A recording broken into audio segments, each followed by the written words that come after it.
प्रिय मित्रों, आज मैं एक बहुत ही कॉमन समस्या पर बात करूंगा। जैसा कि मेरे एक पाठक ने मेरे को रिक्वेस्ट किया है वर्बली कि मैं इस बात पे बोलूं। आज सबसे बड़ी समस्या जो हमारे सामने हमारे समाज में है वह है वृद्ध लोगों की। वृद्धों की संख्या बढ़ती जा रही है और जो नया परिवार न्यूक्लियर परिवार का सिस्टम चला उसमें परिवार बहुत छोटे होने लगे और छोटे होने के कारण आगे एक या दो बच्चे रहने लगे। जो मूल एक पहले ब्रदर्स का सिस्टर्स का एक कॉमन फैमिली सिस्टम होता था वह तो अब हमारा कोलैप्स हो चुका है, यानी कि जॉइंट फैमिली का सिस्टम हमारा बहुत पहले ही कोलैप्स हो चुका था। अब इस न्यूक्लियर फैमिली में जहाँ की माता हैं, पिता हैं और बच्चे हैं। अब बच्चे जब बड़े हो जाते हैं आजकल तो प्राय सभी बच्चे, एक तो उनकी सोच में काफ़ी परिवर्तन आता है और सोच के परिवर्तन के साथ साथ उनकी कुछ सर्विस कंडीशंस या काम करने की परिस्थितियाँ और स्थितियाँ भी ऐसी होती हैं कि वो उनको अपने पेरेंट्स से दूर ले जाती हैं, विद इन कंट्री भारतवर्ष में ही या फिर भारतवर्ष के बाहर अधिक बच्चे चले जाते हैं। मेरे भी दो बच्चे हैं, दोनों बाहर हैं, दोनों ही विदेशों में काम कर रहे हैं। मैं सिर्फ यहाँ पर अकेला हूँ, मेरी पत्नी की मृत्यु हो चुकी है तो मैं अकेला रह रहा हूँ। तो मैं कोई अकेला ऐसा व्यक्ति नहीं हूँ। यह आज एक हमारे समाज की बहुत बड़ी समस्या है, क्योंकि हम बहुत शीघ्रता से भारत के आज़ाद होने के बाद इस न्यूक्लियर फैमिली सिस्टम की तरफ अट्रैक्ट हुए और हमने जॉइंट फैमिली सिस्टम को समाप्त प्राय ही कर दिया है। कम से कम मेट्रोपॉलिटन सिटीज़ में तो ये देखने को नहीं मिलता है। उसमें जो वृद्ध लोग हैं वो एकाकी पड़ जाते हैं, उनका सर्विसेज से वो रिटायर हो जाते हैं और एक शून्यता, एक एम्प्टी नेस्ट सिंड्रोम जिसे कहते हैं, जैसे चिड़िया अपना एक घोंसला बसाती है, अंडे देती है और बच्चे पैदा करती है, उसका मेल पार्टनर भी आके केयर करता है और जब सब बच्चे अंडों से बाहर निकल के बड़े होकर के उड़ जाते हैं तो एक सूना सूना उसके लिए घर रह जाता है, वह उसका घोंसला रह जाता है जिसको वो भी छोड़ के चली जाती है, उसको भी अबैंडन कर देती है। तो उसी तरह वही हालत एक वृद्ध व्यक्ति की आजकल होती है कि उसका घोंसला एकदम खाली हो जाता है और वो एम्प्टी नेस्ट सिंड्रोम से सफ़र करना शुरू कर देता है। इसकी दो विशेष बातें होती हैं जो उनके अंदर आती हैं। एक तो एंशियसनेस यानी कि एंजाइटी, वो एंजाइटी से भरपूर हो जाते हैं और दूसरा उनमें इस तरह की एक फीलिंग डेली लाइफ के लिए कि वो क्या और किस तरह से करें, क्योंकि एक बड़े संघर्षमय जीवन से हम लोग आते हैं, रिटायर होते हैं, जहाँ पे काफ़ी कुछ काम करने को होता है और काफ़ी हमारी वहाँ पे एम्बिशंस होते हैं लाइफ के और उन एम्बिशंस के लिए हम बहुत कष्ट सहते हैं और अब वो सडनली अचानक सब कुछ समाप्त हो जाता है और हम बिल्कुल एक शून्य प्राय होकर के और बैठ जाते हैं।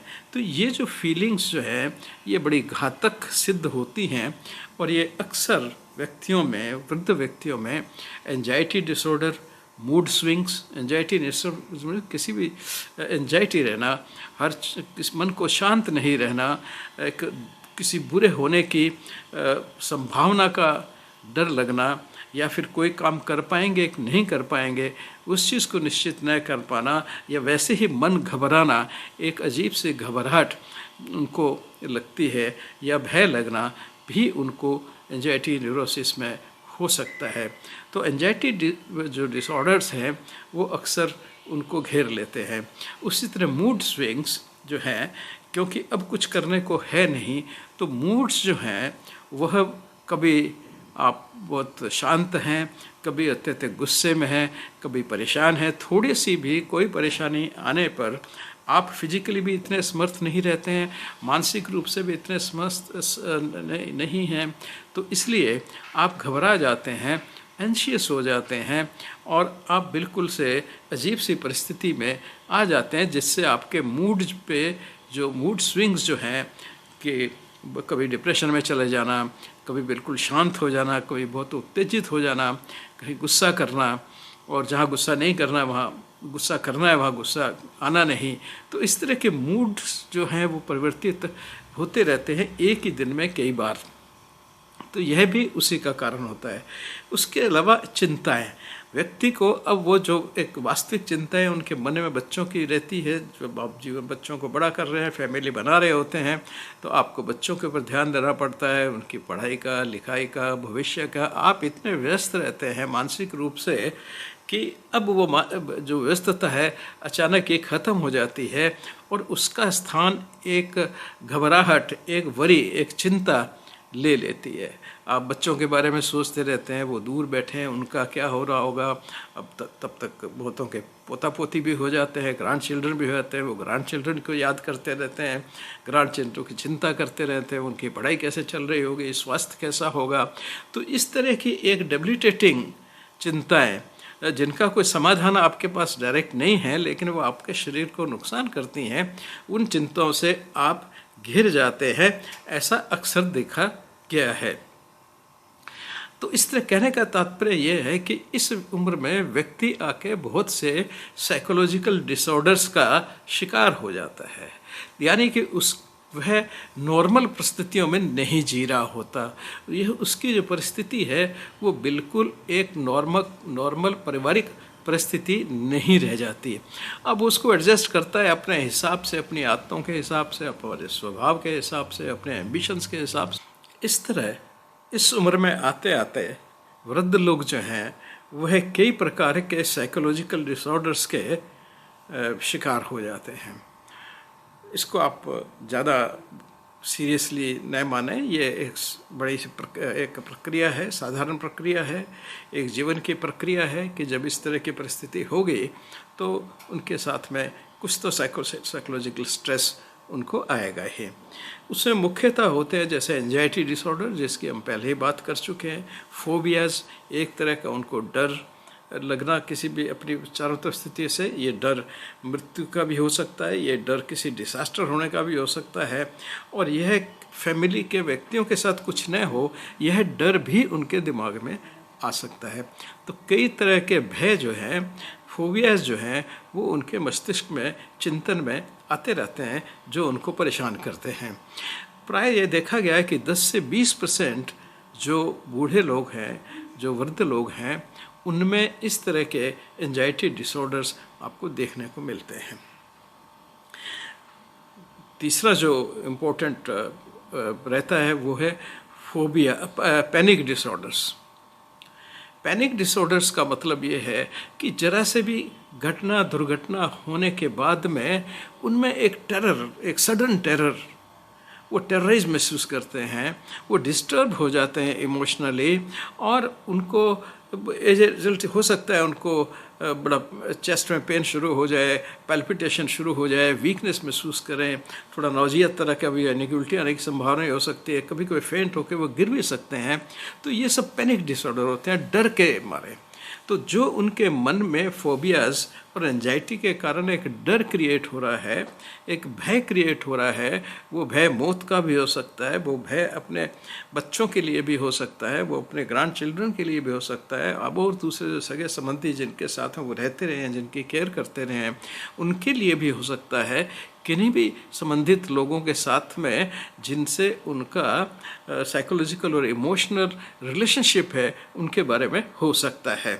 तो ये भी एक बड़ी विचित्र सी स्थिति हो जाती है।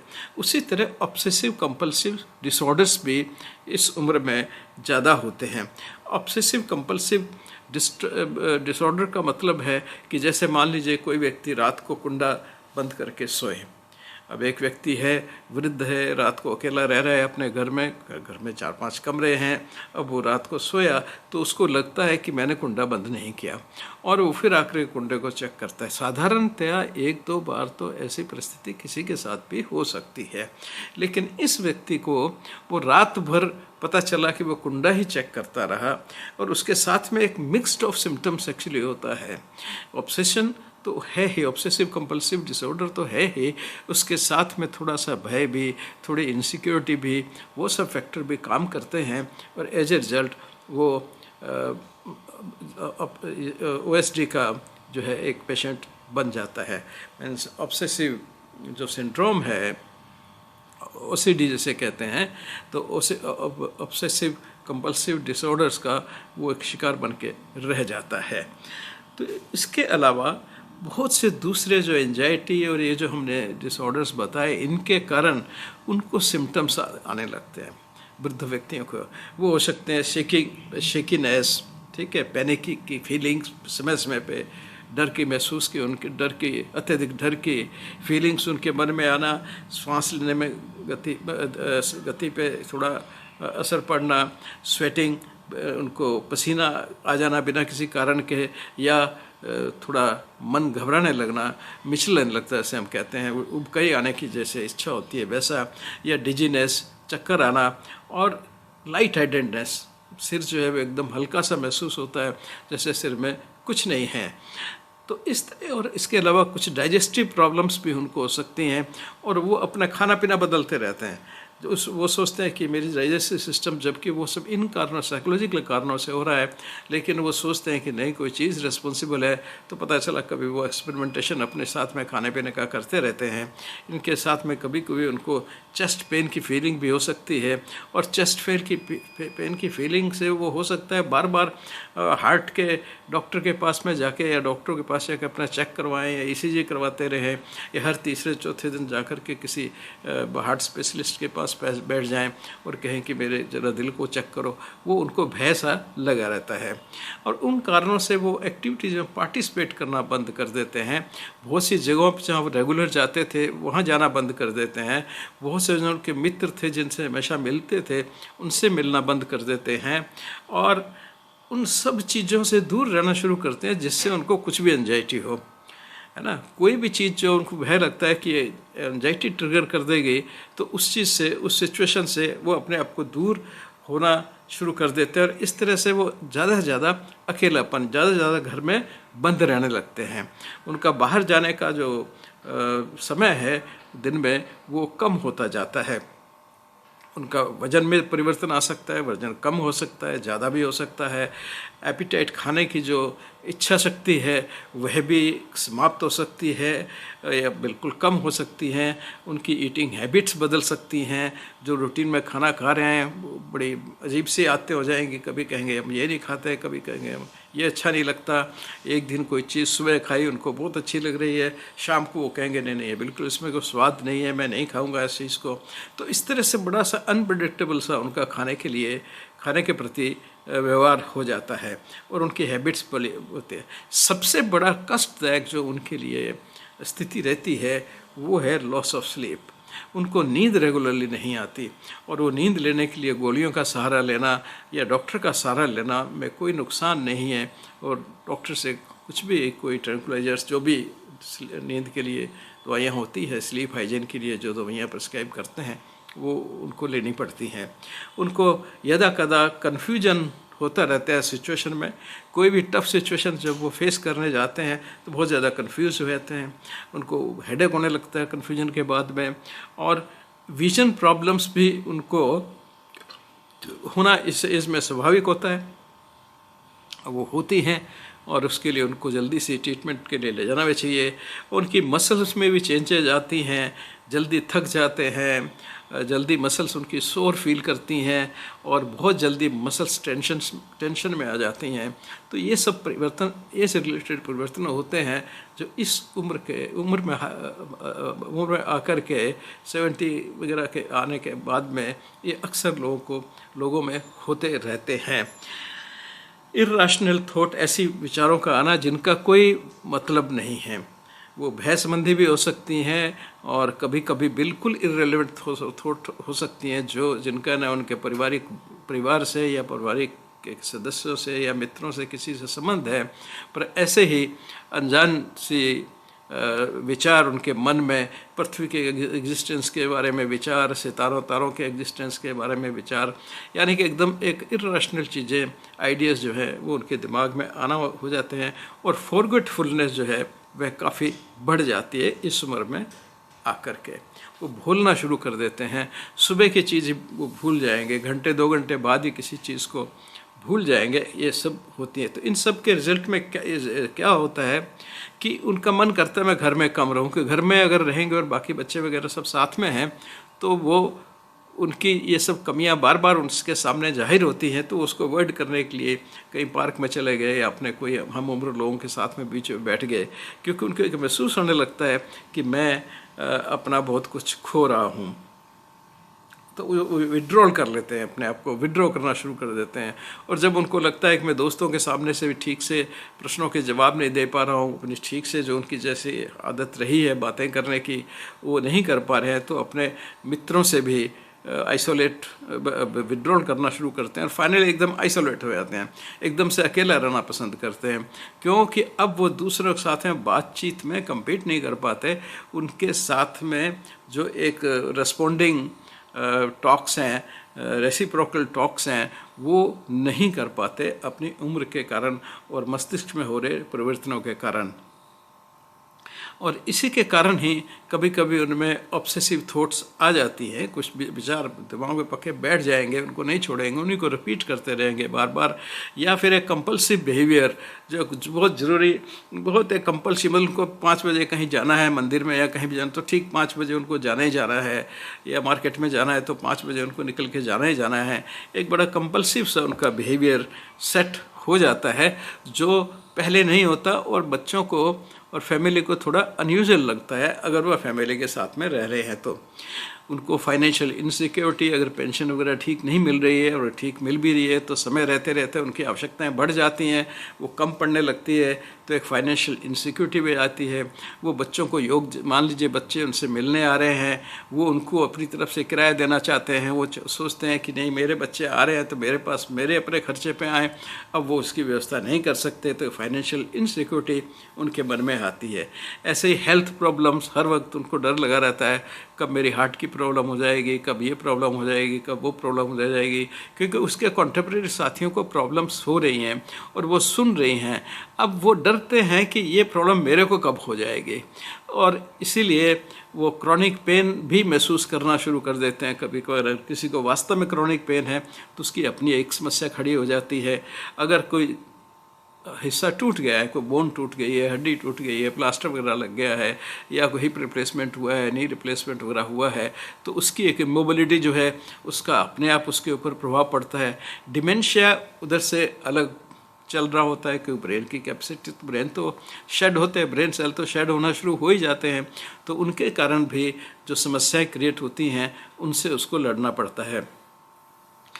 इस तरह फाइनली टोटल मिला के एक लॉस ऑफ इंडिपेंडेंसनेस, एक आदमी हमेशा अपने आप को इंडिपेंडेंट महसूस करता है, चलने में, बातचीत करने में, काम करने में, बिजनेस करने में, अपना जो भी रूटीन का उसका काम उसको करने में इंडिपेंडेंट होता है, वो बिल्कुल सेल्फ पूरा होता है। लेकिन अब उसका सेल्फ पूरा नहीं है, वो नहीं कर पाता बिना सहायता के, बिना किसी असिस्टेंस के, या जो हमेशा दौड़ के चलता था अब उसको लकड़ी के सहारे से चलना पड़ता है, छड़ी के सहारे से चलना पड़ता है।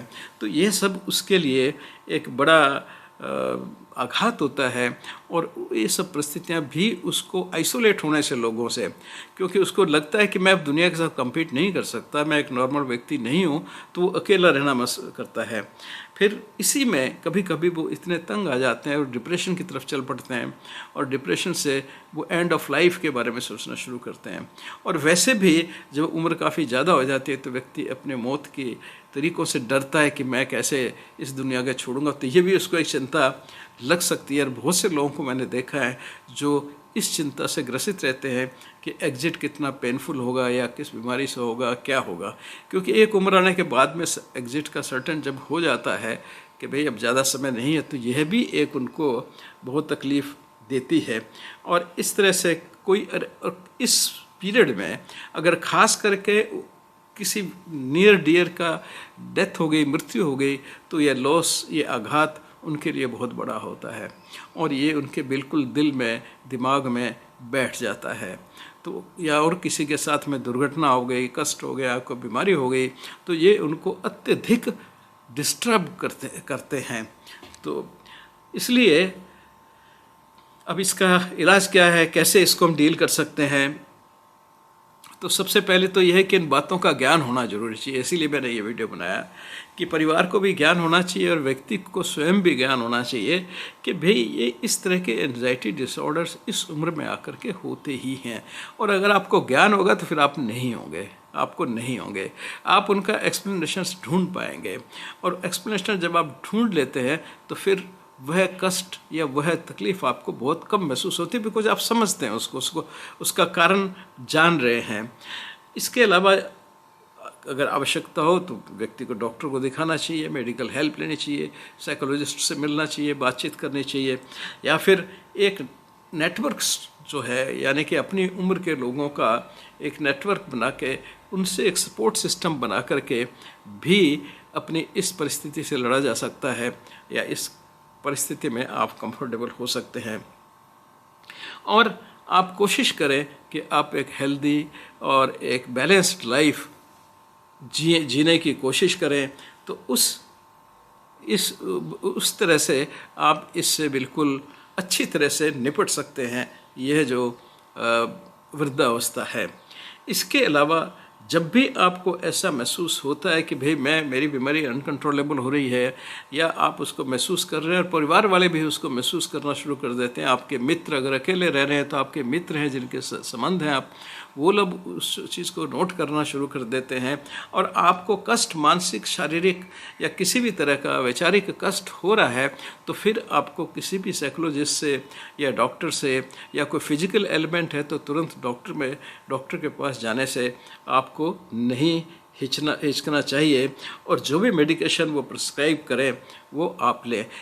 लेकिन आजकल जेनेटिक्स लोग आ गए हैं, वृद्धावस्था के एक्सपर्ट्स भी हैं, तो उनके पास में जाने से आपको नहीं हिचकना चाहिए, क्योंकि वो रोज़ इस तरह की परिस्थितियों से डील करते हैं, उनको काफ़ी एक्सपीरियंस होता है, तो वो आपको सही मेडिकेशन गाइड करेंगे।